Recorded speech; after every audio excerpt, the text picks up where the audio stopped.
Dear students, welcome back to our English class. Today I am going to teach second unit of English, The Letter to God. Let's start the story of Lencho. നിങ്ങൾ മഴയോടും പുഴയോടും പക്ഷികളോടും മേഘങ്ങളോടുമൊക്കെ സംസാരിച്ചിട്ടുണ്ടോ? മഴയോട് സംസാരിച്ച ഒരാളെക്കുറിച്ചുള്ള കഥയാണിത്. Letter to God, ദൈവത്തിനൊരു കത്ത്. The house, the only one in the old valley, sat on the crest of a low hill. From this height, one could see the river and the field of ripe corn, dotted with flowers that always promised a good harvest. ഉയരം കുറഞ്ഞ ഒരു കുന്നിൻ മുകളിലായിരുന്നു ആ വീട്. അവിടെയെങ്ങും മറ്റൊരു വീട് ഉണ്ടായിരുന്നില്ല. മുകളിൽ നിന്ന് നോക്കിയാൽ താഴെ ഒഴുകുന്ന പുഴയും വിളഞ്ഞ ചോളവയലും അതിലെ പൂക്കളും കാണാമായിരുന്നു. പൂക്കൾ നല്ല ഒരു വിളവിനെയാണ് സൂചിപ്പിച്ചത്. The only thing the earth needed was a downpour, or at least a shower. Throughout the morning, Lencho had done nothing else but look at the sky towards the northeast. Now we are really going to get some rain, woman, he said. നല്ലൊരു മഴയോ അതുമല്ലെങ്കിൽ ചാറ്റൽ മഴയോ മാത്രമായിരുന്നു ഭൂമിക്ക് അപ്പോൾ ആവശ്യമുണ്ടായിരുന്നത്. രാവിലെ മുതൽ വടക്ക് കിഴക്കേ മാനത്ത് കണ്ണും നട്ടിരിക്കുകയല്ലാതെ അന്ന് ലെഞ്ചോ ഒന്നും ചെയ്തില്ല. ഇന്ന് മഴ പെയ്യും കേട്ടോ, ലെഞ്ചോ ഭാര്യയോട് പറഞ്ഞു. The woman who was preparing supper replied, Yes, God willing. അതെ അതെ, ദൈവം കനിഞ്ഞാൽ അത്താഴമുണ്ടാക്കുക എന്ന ആ സ്ത്രീ മറുപടി പറഞ്ഞു. During the meal, a big drops of rain began to fall. Huge mountains of clouds could be seen approaching. The air was fresh and sweet. ഭക്ഷണം കഴിച്ചുകൊണ്ടിരുന്നപ്പോഴേക്കും മഴ തുടങ്ങി. വലിയ വലിയ മഴത്തുള്ളികളാണ് നിലത്തേക്ക് പതിച്ചത്. വലിയ പർവ്വതങ്ങളെപ്പോലെ തോന്നിപ്പിക്കുന്ന മേഘങ്ങൾ അടുത്തു വരുന്നത് കാണാമായിരുന്നു. ശുദ്ധവും സുഖകരവുമായിരുന്നു അന്തരീക്ഷം. Lencho went out to have the pleasure of feeling the rain on his body. These aren't raindrops falling from the sky. They are like new coins. The big drops are tens and the little ones are fives. മഴ നനഞ്ഞ് അത് തരുന്ന ആഹ്ലാദം നേരിട്ടറിയാൻ Lencho പുറത്തേക്കിറങ്ങി. ഇത് ആകാശത്തുനിന്ന് വരുന്ന മഴത്തുള്ളികളല്ല, ഇവ നാണയങ്ങളെ പോലെയാണ്. വലിയ മഴത്തുള്ളികൾ പത്തുകളുടെയും ചെറിയവ അഞ്ചുകളുടെ പോലെ. He looked at the field of ripe corn with its flowers draped in a curtain of rain.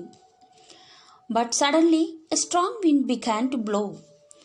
Very large hailstones began to fall.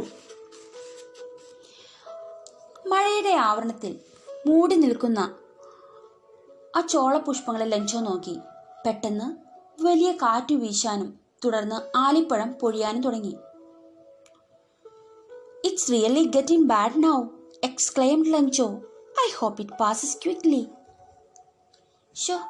ഇത് വലിയ നാശമാകുമല്ലോ, ലെഞ്ചോ പരിഭ്രാന്തനായി. ഇതങ്ങ് വേഗം മാറിയാൽ മതിയായിരുന്നു. But it did not pass quickly. It hailed for an hour on the house, the garden, the hillside, the cornfield, and the whole valley. The field was white as if covered with salt. Not a leaf remained on the trees. പക്ഷേ മഴ പെട്ടെന്ന് തോർന്നില്ല. മഞ്ഞുകട്ട വീഴ്ച ഒരു മണിക്കൂറോളം നീണ്ടു നിന്നു.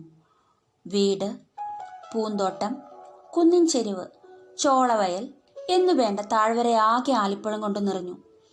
ഉപ്പ് കൊണ്ട് മൂടിയതുപോലെ വയൽ മുഴുവൻ വെള്ള നിറമായി. മരങ്ങളിലാകെ ഒരു ഇല പോലും അവശേഷിച്ചില്ല. The corn was totally destroyed. The flowers had disappeared from the plants. Lencho's soul was filled with sadness. That night was sorrowful one. വിളവ് മുഴുവൻ നശിച്ചു. ധാന്യച്ചെടികളിലെ പൂക്കളെല്ലാം അപ്രത്യക്ഷമായി. ലെഞ്ചോയുടെ മനസ്സ് സങ്കടം കൊണ്ട് നിറഞ്ഞു. ആ രാത്രി വേദനജനകമായിരുന്നു.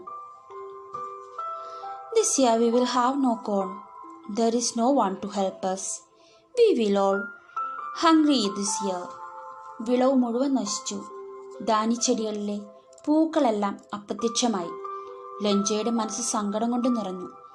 ആ രാത്രി വേദനജനകമായിരുന്നു.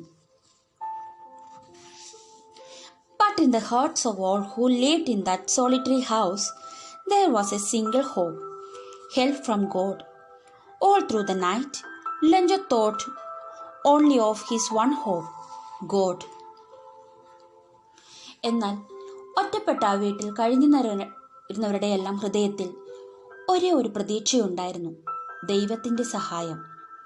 രാത്രി മുഴുവൻ ലഞ്ചോ ഇരുന്ന് ചിന്തിച്ചത് ആ ഏക ആശ്രയത്തെക്കുറിച്ചായിരുന്നു, ദൈവം.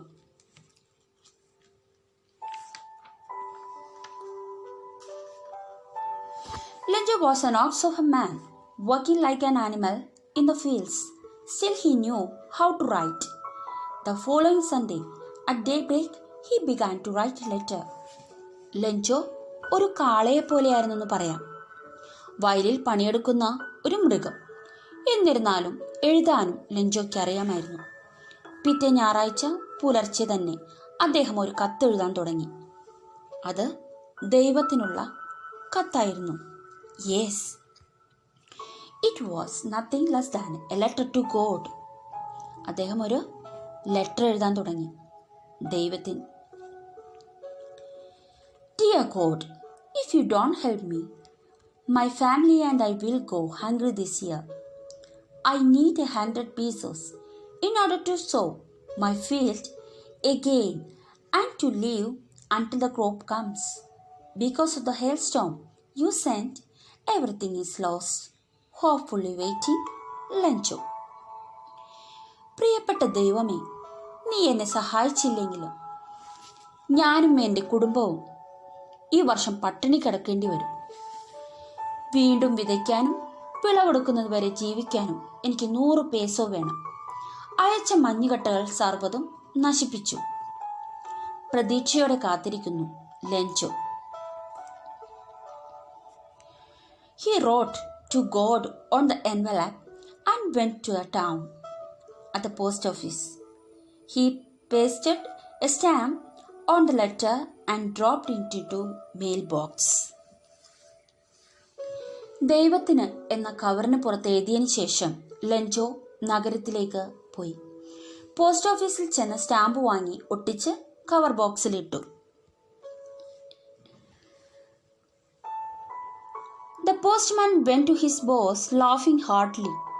He showed him the letter to God.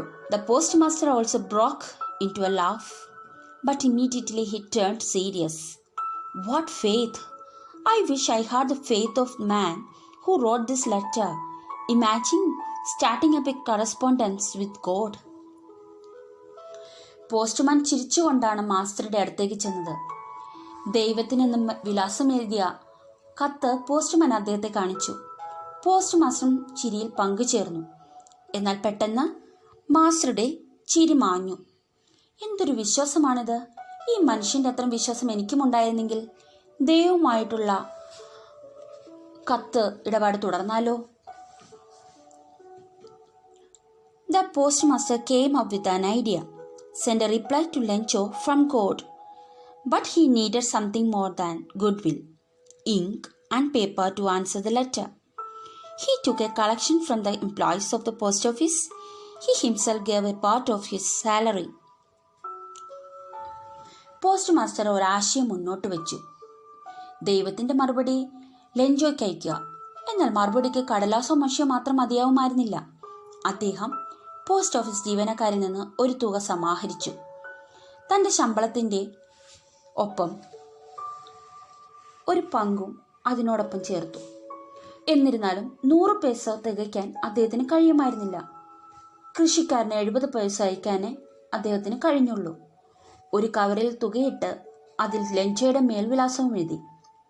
ഒപ്പം ഒരു കത്തും എഴുതി വെച്ചു. അത് ദൈവത്തിൻ്റെ ഒരു കയ്യൊപ്പ് മാത്രമായിരുന്നു. But it was impossible for him to put together 100 pesos. He was able to send a farmer only 70 pesos. He put the money in an envelope addressed to Lencho. He sent a letter along with it. It contained only signature to God.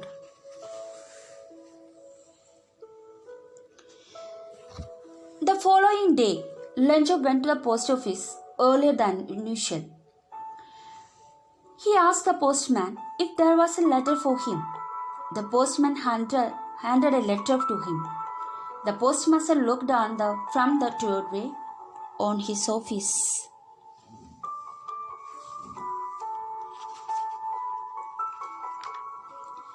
പിറ്റേ ദിവസം പതിവിന് നേരത്തെ post ഓഫീസിലെത്തി. തനിക്ക് കത്ത് വല്ലതുമുണ്ടോ എന്ന് പോസ്റ്റുമാനോട് അന്വേഷിച്ചു. പോസ്റ്റുമാൻ കത്ത് കൈമാറി. പോസ്റ്റ് മാസ്റ്റർ വാതിൽപ്പടിയിൽ നിന്ന് ലെൻചോയെ നോക്കി. പണം കണ്ടപ്പോൾ ലെൻചോയ്ക്ക് അല്പം പോലും ആശ്ചര്യമുണ്ടായിരുന്നില്ല. അദ്ദേഹത്തിൻ്റെ ദൈവത്തിലുള്ള വിശ്വാസം അത്രമാത്രമായിരുന്നു. എങ്കിലും തുക എണ്ണി നോക്കിയപ്പോൾ ദേഷ്യമാണ് തോന്നിയത്. Lencho showed not the slightest surprise on seeing the money. Such was his confidence. But he became angry when he counted the money. God could not have made a mistake. ദൈവത്തിന് തെറ്റുപറ്റാൻ വഴിയില്ലല്ലോ. Immediately Lencho went up to the window to ask for paper and ink. He sat at the public writing table. He started to write. When he finished, he went to the window to buy a stamp.